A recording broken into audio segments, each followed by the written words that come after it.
ойландырып қойған деп айтсам да болады. Енді Ғалымжан сөз салған болатын таныстыққа Назымға. Және Назым не деп жауап береді деген басты сұрақ бар. Сондықтан да мен өздеріңізді ортаға шақырып алсам. Келіңіздер.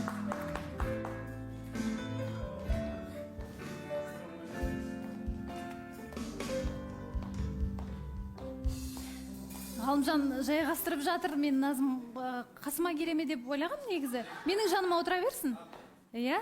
Сіз әлі жұп емессіз, таныстықта жүрген жоқсыз. Не істеп жүрсіз? Жанына отыру қойшы. Жанына отырайын деп тұр.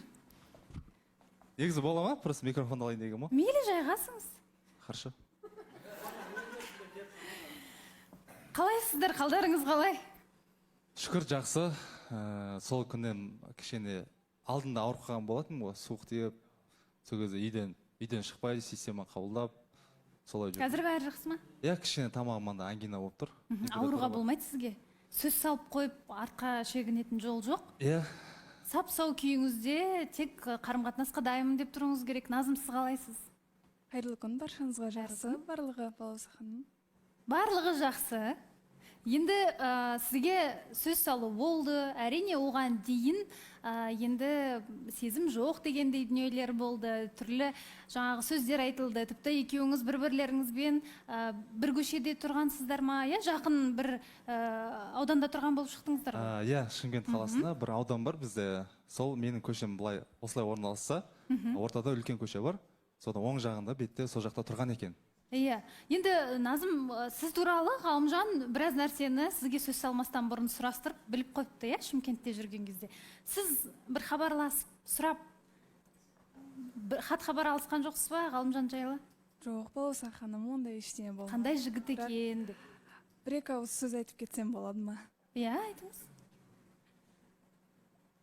Мен осы жаққа келген кезде айттым ғой, жаңағыдай осы талаптарым бар, бұл жақта жігіттер ешқайсысы мен вкусымда емес деп айтқан болатынмын. И осы уақытқа дейін ойлағанмын, сол талаптарымда нақты тұрамын деп ойлағанмын. Бірақ өмір ғой, әртүрлі ситуация болады. 5 минуттан кейін не болатынын білмейміз. Сіз соны ойлап отырған сияқтысыз, айтуын айтып алдым дегендей. Иә. Иә, адам баласы болғаннан кейін біз айтып аламыз.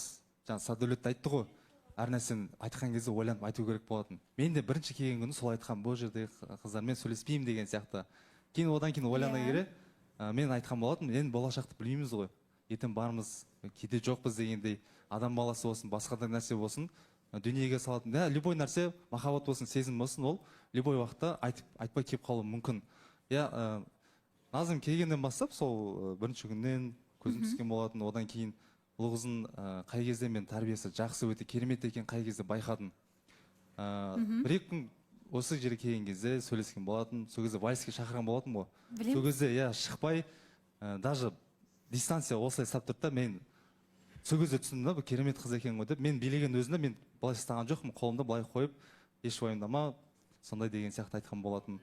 Бұл қызды мен алдын Шымкентте көрген сияқтымын болдым ба, өткен суреттерін қайта-қайта қараймын ғой. Иә. Бір көрген сияқты болған, сондай сезім болды ше. И інілерімнен сұраймын, сөйтіп інілерім жақсы мақтап кетті. Егер де жақсы ой болатын болса, ол қызды негізі сөйлеспеген дұрыс, бірақ ол өте артынан көп жігіттер жүгірген бұл қыздың деді. Ешкімге қарамаған, жігітпен жүрмеген деді. Сөйтіп мақтап кетті. Одан кейін мен уақыт өте келе осы жерге келген кезде де айтып кеттім ғой, басқа да бір жігіт қасына жолаған кезде біртүрлі сезім болды. Ош бұл енді чувство оянып кетті деп айтсам да болады, былайша айтқан кезде. Конкуренцияны сезіндім дейсіз, Назым, негізінде осы Ғалымжан көп қыздардың отбасына, әсіресе анасына көп ұнап қалады. Осы бір жақсы бала, осы менің күйеу балам болса екен деген сияқты сөздер айтылатын сияқты. Сіздің отбасыңызда, сіздің таңдауыңызға байланысты не деп жатыр? Мысалы, енді сөз салғаннан кейін қызым ойлан деуі мүмкін, немесе келіскенің дұрыс-ау деген сияқты. Ол кісілердің көзқарасы қандай? Я, Балауса ханым, кеше пятница күні үйге шығып кеткен болатын Шымкент қаласына. Туысқандарым, ата-анам барлығы Ғалымжанды жақсы көріп қалған. Жақсы көріп қалған. Туысқан әжелерім, апаларым барлығы. келіс, Ғалымжан жақсы жігіт, егер сөз салып жатса таныстыққа келіс деп солай айтып жатқаны бар. Және де мен мамам кішкене ауырып қалған болатын, сол үшін Шымкентке барған болатынмын. Сауығып кетсін. Рахмет. Сол кезде Ғалымжан енді сұрады ғой, сол кезде неге бара жатсың деген сияқты. Сол кезде мен айтқан болатынмын, осындай мамам ауырып қалды, кішкене барып көмектесем жанына деп. Сол кезде Ғалымжан өзі фруктовый корзинка заказ беріп қойыпты мен анама. Ауырмасын, жазылып кетсін деген сияқты. Иә, қадамдарын бастап кеткен ғой сыртта. Сізге хабарласып тұрды ма негізі? Иә, былай сырттай кішкене сөйлестік. Садәулет не деп жатсыз? Иә, тыңдап тұрмын. Бір студияға бір нәрсе кіріп кетті ма, қатты айқайлап жерді, вау деп, соны шығар жерекші деп атқам ғой. Мына жерлерде жүр өз. Ай, білмеймін, басқа бір нәрсе айтайын деп отырған сияқтысыз. Не деп? Айтсаңызшы, жүрегіңізде не тұр, соны айтыңыз. Қойыңыз. Мен тек қана 2 жасқа тілекшімін, егерде екеуі күшті жарасатын сияқты негізінде. Назыммен де біз қалай айтсақ болады, жақын былай араласып қалдық қой енді. Ортақ таныстарымыз көп екен. Сол кезде Ғалымжанға қарай бір жақсы көзқараста екенін білдім. Сол үшін тек қана бақыт тілеймін. Ай, білмеймін. Алдында сіз басқаша сөз айттыңыз. Қызғаныштың бір желі естіп тұрған сияқты көрініп тұр маған. Ай, қойыңыз. Қашан? Негізі Садәулетті енді біраздан бері танимыз, көзінен білеміз деп айтсам да болады. Қай кезде қандай көңіл күймен отырады, немесе бәлкім бір нәрсені айтқысы келіп, бірақ айта алмай отыратын кездер болады. Дәл сол сияқты отырсыз қазір. Баласақан, не айтуым керек мен? Не шығарамайсыз менен? Жай ғана сұрап отырмын, айтарыңыз болса айтыңыз, ішіңізде қалып кетпесін деп жатырмын. Біздің сөзімізді бөліп тіпті айтып жатқаныңыз менің құлағымнан кетпей жатқасын сұрап. Онда айтайын, мен үміткер күтуге дайын емеспін Баласақан. Дайын емеспін? Иә, мен маған просто бір-екі күн уақыт беріңіздерші, мен өзім ішімен ойланып алайыншы. Неге? Білмеймін, просто бір ішімде қазір сондай бір айтылмайтын бір нәрселер болып тұр да. Бір гештальт па, сондай бір жабылмаған бір нәрсе тұр.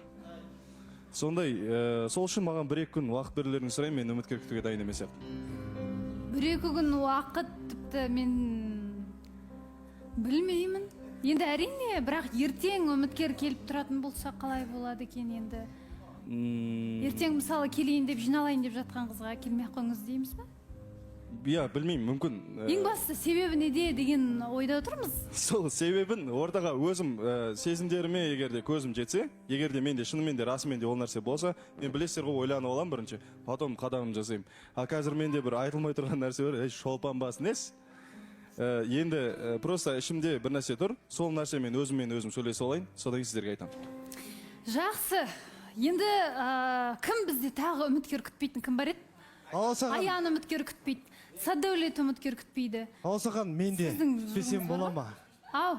Мен де күтпей ақ қойыңызшы. Сіз неге қойыңызшы. күтпейсіз? Енді елден қалмайыншы деп отқаным ғой. Бәрі ақыры сөйтіп жатыр. Не істеймін? Айжан ба, бір Гаухар ханым ба, бір қарайлай салам ба деп қоям. Не істейміз? Өткенде құлыптың темасын өткенде Садәулет қолдап отыр еді. Мынауың ұят болды енді Садәулет сенің. Кім ол енді? Айтсашы енді ашып. Ақыры бастадың. Құлыптың темасы емес, бұл мынаға вообще қатысы жоқ, просто мен ішімде бір нәрселер болып отыр. Сенің бетің қызарып жатыр Садәулет. Мен ойланып алайыншы Баласақан, шынымен де. Қинасақ қалай болады? Сәл кішкене ойланып алайын, сосын айтам. Асықпай. Біз сонда Ғалымжан мен Назым туралы айтып жатырмыз, сіз сонда басқа қыз туралы ойлап отырсыз ба? Бәлкім. Білмеймін, енді бірінен соң бірі жігіттер үміткер күтпеймін деген сияқты айтып жатыр. Нақты біліп алғымыз келіп тұр, кімнің кімде қандай ойы бар дегендей.